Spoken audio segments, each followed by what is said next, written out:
And then the extension for the principal secretary is 62201.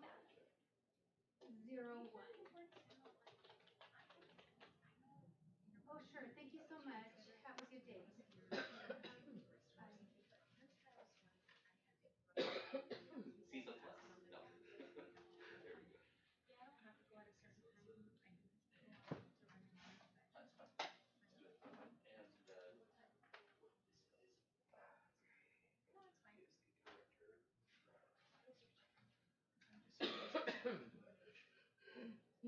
That's fine. And Did it come through for you? Director 4. Yeah. You want me to put Director 4? Five. What?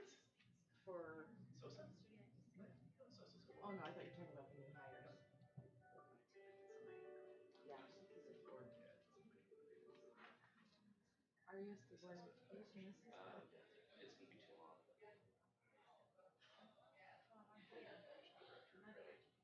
Just the director of what?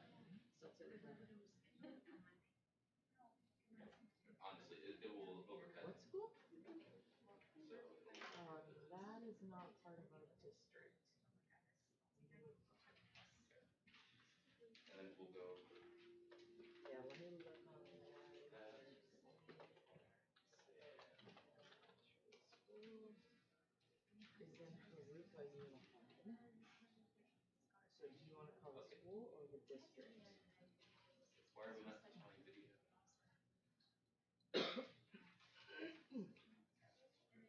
Good. How are you doing, Lisa? Of course. And just put Yeah, there's intersection.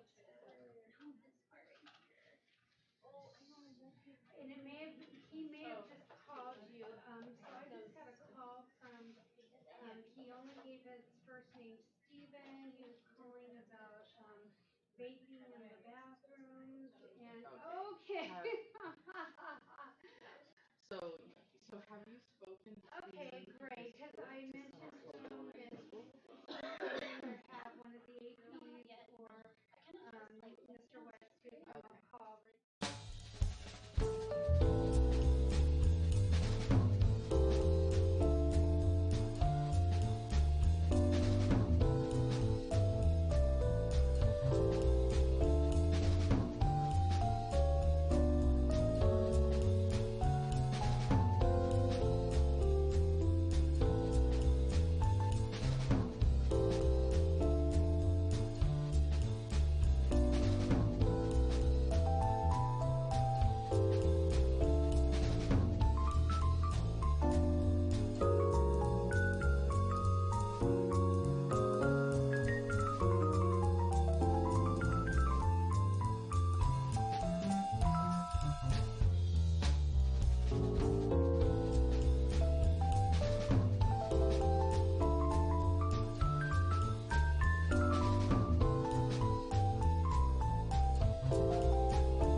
back there?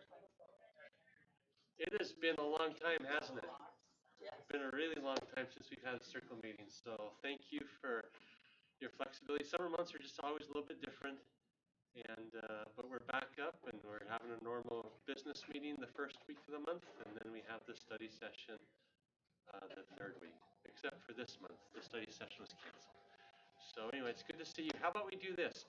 How about you turn to shoulder partner and take maybe 1 minute and share one thing that has been a bright spot for you since the opening of the school year. One bright spot that you've enjoyed since the opening of the school year. Go ahead and discuss.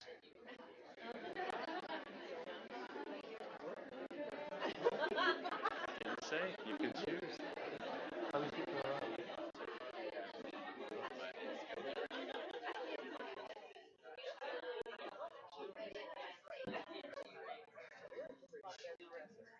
So is that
okay? Let's all come back together.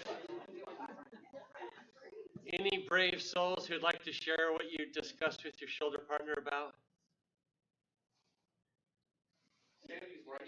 Come up here, David. Come here.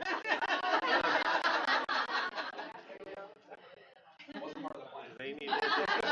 It's always part of the plan. Good morning. Good morning. David Marshall. Good morning.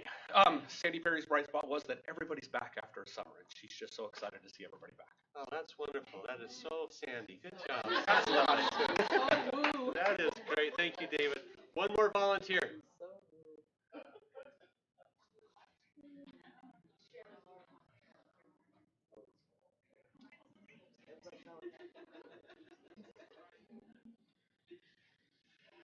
So one of the things we teach teachers is be comfortable with wait time, and I'm really comfortable right now.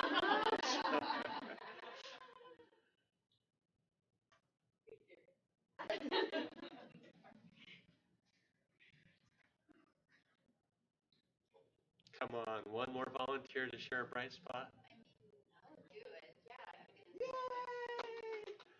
Come on up here then. I mean, this is ridiculous that I had to come up here and save all of you. But I got Melissa, right? So I got to meet Melissa. She does the valuable work down in personnel of processing, join a bunch of different things. And so she got to take a group of 13 girls to, what are they called? TikTokers? TikTokers out and for a retreat over the weekend. See what I'm doing here? So she got to take them out for a retreat over the weekend. And what was really interesting about it is the retreat was about balance and developing self-care. All of that kind of self-care stuff. And she got sick. That's why I thought it was pertinent. So, okay. Good. Thank you, Lynn. Thank you, Melissa. Yay. All right, we'll let you off the hook. It's good to see you. Good to be back. I know there's a lot of bright spots. As I've had a chance to get on the school campuses and talk to the kids and talk to the staff members there, there's a lot of things that we have to celebrate here in Riverside Unified. And so it's always nice to fill our buckets and hear other people's bright spots. So yeah, last night we did have a board meeting, and we have a couple of pages of things to share with you. I don't know if you, I think we've talked about it. Do you know the current adult education facility is under construction, under modernization. And so our board meetings back in May moved to Central Middle School. We continue to be at Central, and I'm grateful to the team that sets that place up every single, well, twice a month. All the equipment is still live streamed, the big TVs, the sound system. And so we're going to be doing that for the rest of this calendar year at least. And so thank you and kudos to all of them. But we were at Central last night and had a good meeting. A lot of things happened. I'd like to invite Kylie up here to talk about some new appointments and new employees that were hired at our school site. So let's give a welcome to Missy Barra. Well, personnel is always excited whenever we fill a position, not because we're filling the position per se, not that we're competitive, but it is a little bit of that. It's just this energize that makes us feel excited that that position is filled for that department or that school site. So with that being said, we had two positions that were kind of a domino effect that always happens in the summer. One of them I will start with is the principal of Sierra Middle School. As many of you remember, Ramona Yee has taken a position here down at the district office as a director in instruction. So we had a principalship, which is huge to fill in the beginning of the school year. And we're honored to be able to fill it with one of our own, Renell Robinson, who is, and that's exciting for us because Renell's a product of our USD. He went to Sierra, he went to Ramona, and now he's going back to be a principal. And that's always a really powerful thing for kids to be able to see somebody who grew up in that same neighborhood as they did and had some of those same academic experiences and or maybe challenges. And so it's fun for him and we're super excited. He will start hopefully next week. He's currently the assistant principal at Ramona High School. The next position that we had to fill was here in the district office. It's the director of elementary education. Many of you know that Kirsten Reno-Frosto took the position of director of special education and the SELPA component. So that was a big fill for us. And we're elated, and I'm looking around to see if she's here this morning, but I don't see her. Dr. Jen DeAnda will actually be taking that position. She has been, Jen has most recently been working as the director under Lynn Carmen Day regarding LCAP. So all of us know, I see they're pointing that she's over there, so maybe not. She's in the doorway. Jen, you can't hide anymore. You got to come up. Come up front. Come on. So this is Dr. Jen DeAnda, who will be our new director of elementary education. So congratulations. And Jen comes to us with a wealth of elementary background, was an elementary principal. She's been an assistant principal teacher, many different levels. And then she, most recently, as I shared, has been the director of LCAP. So thank you. If you have anything briefly that you'd like to share, just say you're excited. Thank you. I am very excited to take on this role. I'm looking forward to working with all of our elementary principals and our teachers and the instruction staff, and I'm just really excited to start this role. Right. Thanks. Well, thank you. Thank you. Thank you, Dr. Henson. Then last night we had a chance to recognize a young lady from King High School. Is it you, Dr. Ryan? Come on up here, Ryan. We had a young lady, Allison, King High School, who competed in History Day, and I'll let Ryan tell the rest of the story. So how many of you have had a child or someone you know participate in History Day or a science fair somewhere along this journey? So you know the amount of time and effort that goes into that. There is a process. It goes from the school site to the district to the county, then it goes to the state. Well, there's also another layer after the state that not many students are able to make, but we had a student that has been participating in National History Day since 4th grade, and she made it all the way to National History Day, and she took first place in the nation. So it was an amazing journey. She shared a little bit with the board last night. She did a documentary. It had a beautiful segment on racism and what occurred in the history, talking about first interviews with certain individuals from select parts of history that she would go meet with and sit down as primary sources. And she shared with the board the thing she loves most about History Day is sitting with the people who lived the experience and hearing the stories. So I believe Allison is a sophomore at King. Huge honor for her, huge recognition for her family, and the board just want to recognize her for the great work. So can we give Allison another round of applause if she's watching? Congratulations. Thank you, Ryan. Good morning, Lynn Carmenday, Chief Academic Officer and Melissa's new best friend.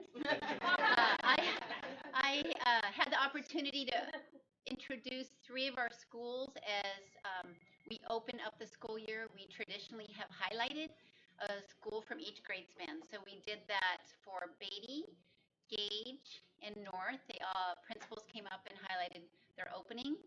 And then prior to that, we played our opening of the school year visit video, which I would recommend. It's fantastic, and it kind of gives you goosebumps just on the energy on that first day of school, so I would recommend you check that out on our website. I also had the opportunity to introduce a speaker.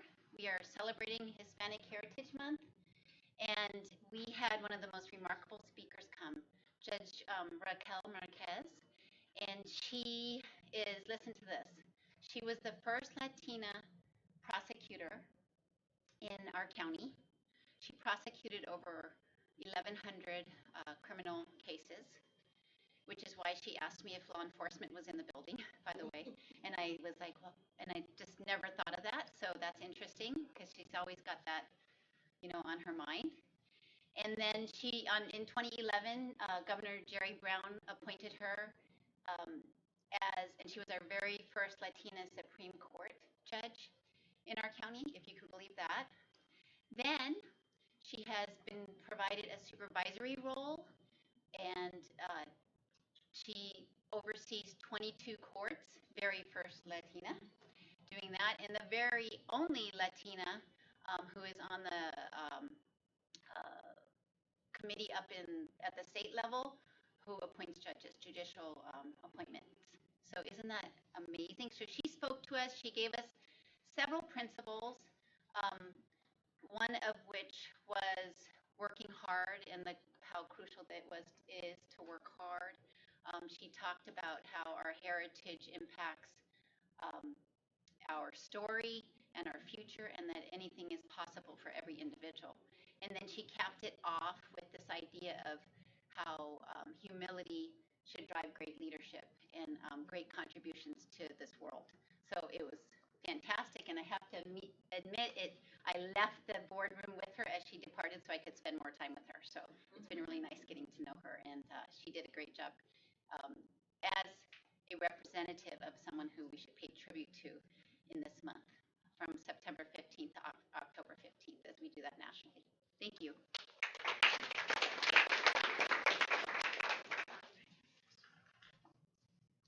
Good morning, Suzanne.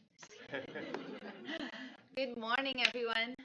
Yesterday and every year in September, we take to the board what we call a financial report unaudited actuals.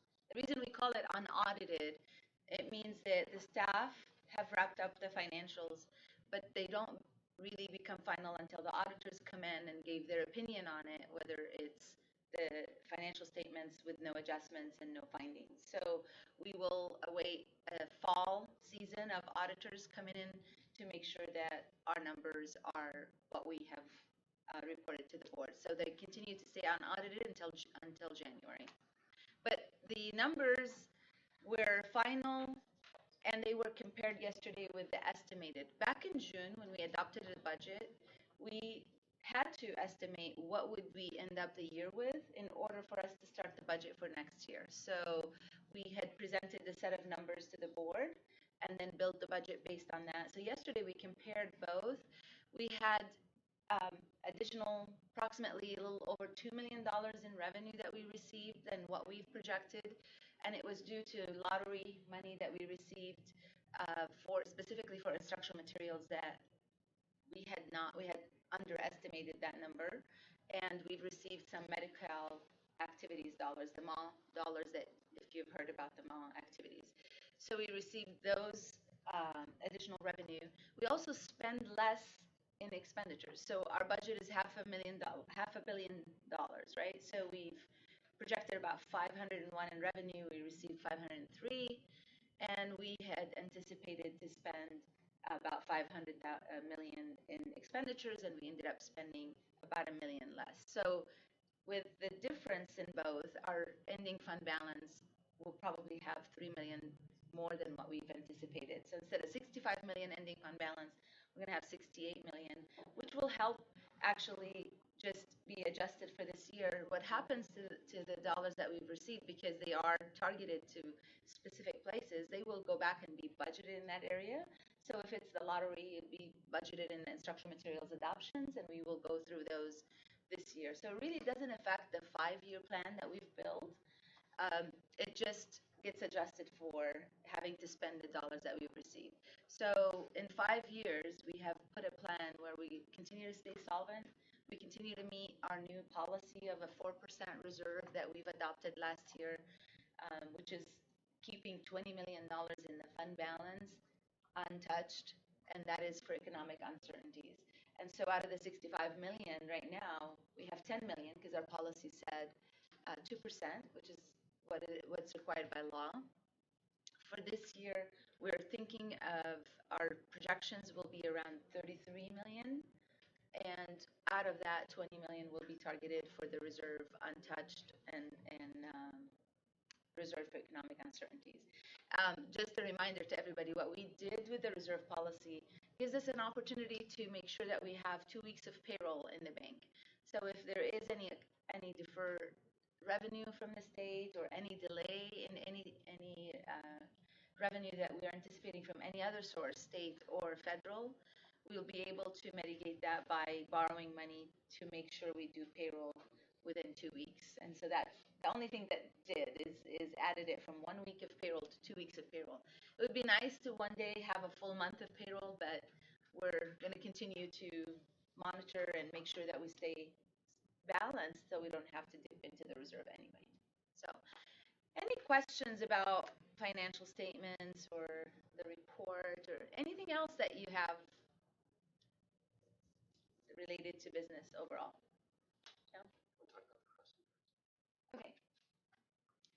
Crossing guards was an agreement that we took to the board yesterday for approval, and that is a new partnership with the city. The city has had an opportunity to support us with crossing guards for the last 20 years, and they have a contract, and they have employees, a contractor that disperses employees in certain areas in our community to make sure that we have safe path to schools.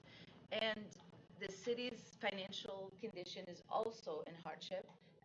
Now, we started back a year ago to fix ours, and we believe we're in a good place now. But the city is starting their process now, and one of the requests that they asked us to do is help pay for crossing guards with them. So we can't really do that right away. So we ended up agreeing for a 3-year agreement to phase it in. And after 3 years, we will be sharing the responsibility 50-50. That's not uncommon in districts around us, like in Corona, some of the cities. Corona oversees many cities, and many of them pay 50%. Surrounding districts like Valverde pay 50%. Some districts pay 100% of crossing guards. So it's all over the place, and it depends on the relationship with the city and what goes on as far as who takes that burden as far as responsibility. But it is a service that we value, and we don't want to jeopardize it in any way. We don't want the city to be in a position to have to cut some of these spots for crossing guards. So we ended up approving that yesterday, and we're very happy to start that process. And that's it. Okay, thank you, Mace. Dan, are you, Dr. Sosa, come up here? The last thing we did, SBAC is the state test that we take in the spring. And Dr. Sosa had a chance last night to give the board an update on how we, at least our preliminary results on how our kids in 3rd grade through 8th grade and grade 11 did in language arts and in math. And it's preliminary, nothing's final from the state, and so I'll let him talk about that briefly. Thank you, Dr. Hanson. Good morning, everybody. Nice and loud. So we'll take a look at some of our preliminary SBAC scores. I had the pleasure to address the board and the community last night. We're just going to go over the highlights of some of the things I spoke about last night.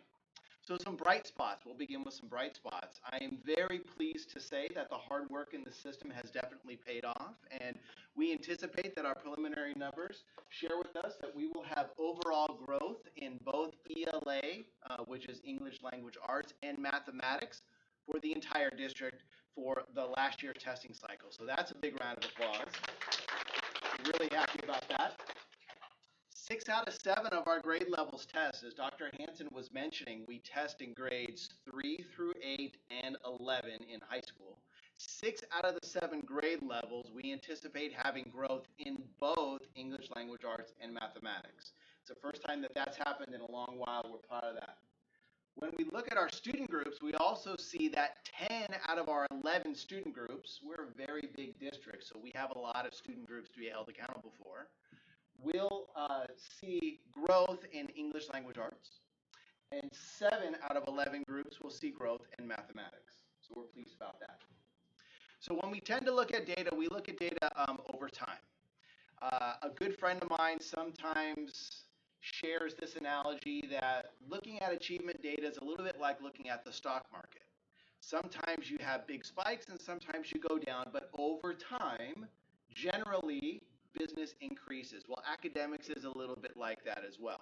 So we look at it over time, and we see that since the beginning of SBAC testing in 2015, we're seeing an increase over time in our students going from standard not met to standard exceeded. And this year, for the district in English Language Arts, we anticipate 51% of our students, so over half of our kids who take the test.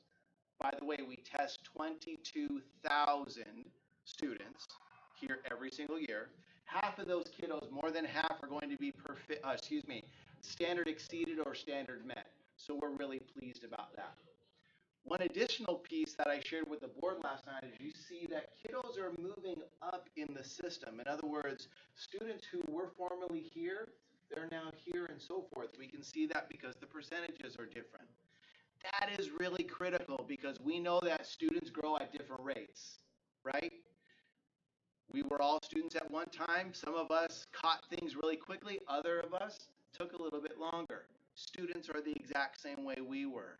So we don't need to see every kid be at standard met in 1 year. We want to see them progress over time so that by the time they're leaving us, they're college, career, and world ready. And that's what our numbers suggest this year. For mathematics, we see the same trend. We see that 36% of our students who tested this last year will be standard met or standard exceeded in mathematics. That same trend of kiddos increasing their knowledge is shown in this data as well. So we're really pleased about that. We should all be happy because as the Guide 2.0 tells us, we're all educators, no matter what seat we sit in. We all have influence on the system, and so these numbers we can all own and celebrate. So we should be really proud about that. We always look at our student groups, especially with our focus on equity of making sure that the students that need additional assistance are getting it and those students who need additional extension are getting it as well.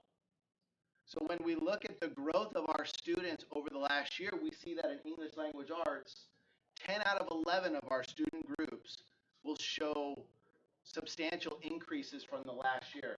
So we're really pleased about that. For mathematics, we see a little bit more variance is the statistical term that we use. In other words, there's some highs and some lows. Again, students are making growth over time. The instructional support division and the instructional division and all of educational services is really studying this data so we can better understand the types of support students need, particularly in mathematics. So this wasn't the only data presentation that I will be pleased to give. We also give 2 additional presentations, one in October, which will be looking at our success indicators that are connected to the Guide 2.0.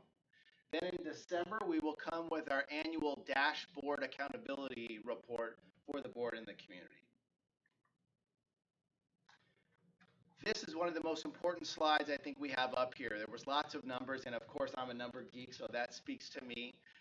But this is really where the work is. It's in collaboration between all of educational services and really everybody in this room, when we talk about putting the right people in the right seats, we need to make sure that we collaborate so we can give kids and teachers the tools that they need to be successful. Using our cycle of inquiry, based in the Guide 2.0, our cycle of inquiry helps us do that, but always with the lens of equity, making sure that we understand that if students need something specific, that they're provided that. If other students need something different, that they're provided that as well. And that, in a nutshell, was it. Thank you. I'll slowly move out of the way. Thank you, Dan. So you see, I mean, the board, it was a long meeting, it was a good meeting. Also from last night, we have involved community. We had community members come and talk to us about the budget, about Measure O projects. We even had a young man talk to us about the lunch program at his high school, or tardies. And then we had a group of our colleagues from CSEA professional support staff who talked about a mistake that was made in their paychecks over the summer. And I know that the HR and the business office is working through that. So we had a lot of speakers, and the board always appreciates the involved community that comes and addresses the board. So overall, it was a good board meeting, and that's what we discussed. Now, next time, September the 17th, we're not going to have the normal board meeting, if you will. The board has canceled the regular study session, and they're going to instead have a workshop.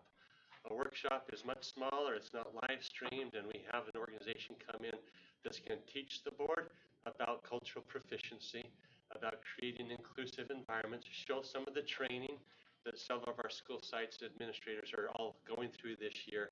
And so that's going to take place on the 17th instead of the normal study session. So that means that we won't be back here until October the 2nd, because October the 1st is the next regular business meeting. And so we'll come back on the 2nd. Okay? So go back to your shoulder partner and discuss one takeaway or an aha or a question or something you had from today's circle meeting. I'm only going to give you 30 seconds to talk, so go fast. Only 15 seconds apiece. Go ahead and go.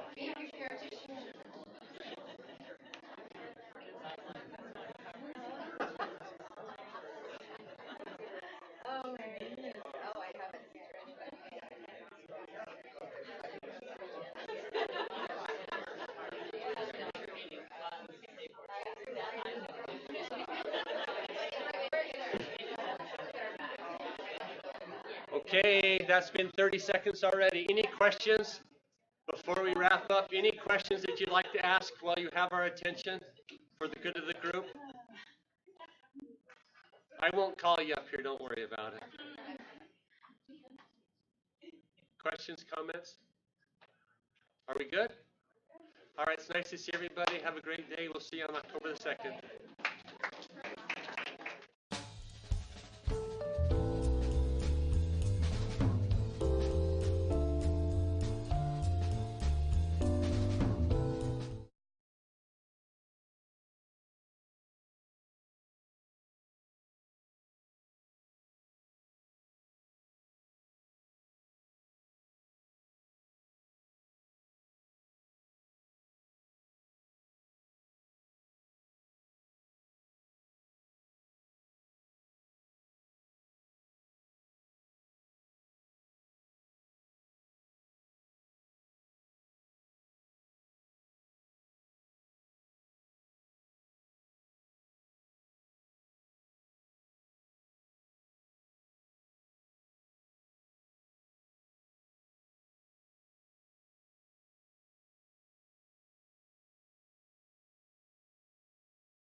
everybody. This is a test. Test 1, 2, 3. Is it choppy? Can you hear me okay? I'm not clipping at all. From further away? Can you go up there? Is it clipping? Clip, clip, clip. Testing 1, 2, 3. 1, 2, 3. Audio clip test. It's lagging, but it sounds like you're way far away up there. Yeah. It sounds great right now. Like crisp and clear, sure. No, it's got to be something like this. Could be the microphone as well. Hello, this is a microphone test. It's Testing 1, 2, 3. What's weird is that, like, in using a microphone in other situations, it works perfectly well. And from here to the task cam, if you have the output on the task cam, it sounds just fine as well. So, question for you. Yeah. Can we go right behind you? Sorry, thank you. Sorry, we're dancing. We're dancing. Like this. Okay, can you turn the USB audio down? Turn up the task cam audio. 1 second. I'm going to go.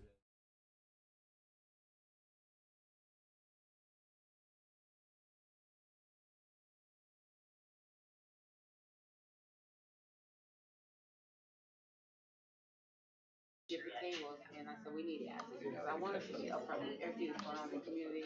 We need to be upfront. And so we need. I want to get answers. Testing the audio for the microphone. We want to know if it's clipping or if it's lagging.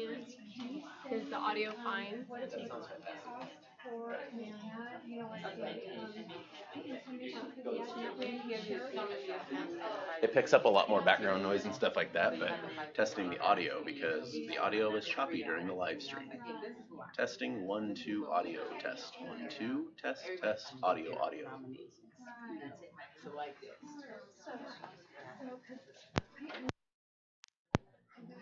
Switching again. Testing 1, 2 audio 3, 4 testing. That's the problem. The task cam's broken. What the ad looks like and everything, and then I can.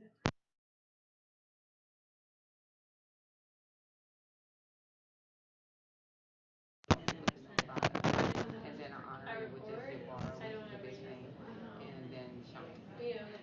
I don't know too much of how that would go, but I was looking to see. I'll tell them to send me some information. I just want to get started early to stay back. Right, yeah. Okay, I have done that I know just the need to know how much it costs in addition to So down with that. setting those. I think she's gonna get it. So both So of all you them have to should. worry about is the ad. Okay. That's I how don't you know make if it he's easier. So actually on the live stream. that's what she said. Okay, so yeah. Just the ad. Okay, so if you could still let me know how much that would be so I could present that to him, that would be wonderful. All right, I'll get it to you by the end of the week. Okay. Thank you so much. Appreciate you. You're beautiful.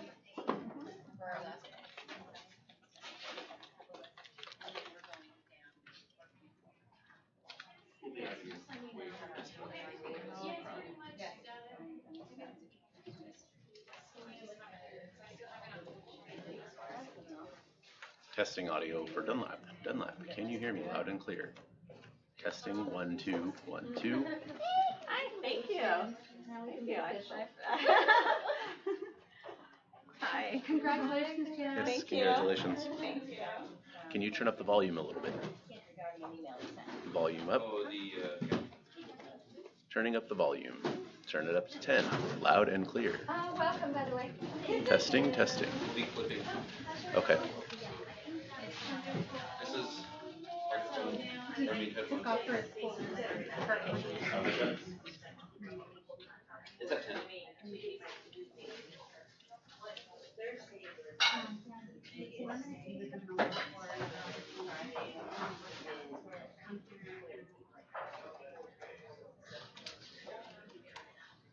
Can you stand up there and talk somewhere? I'm standing up here talking some more. And Dunlap, can you just turn the volume up on your headphones? I think that might be the issue. Looking good, girl. Don't forget your mold. Mold.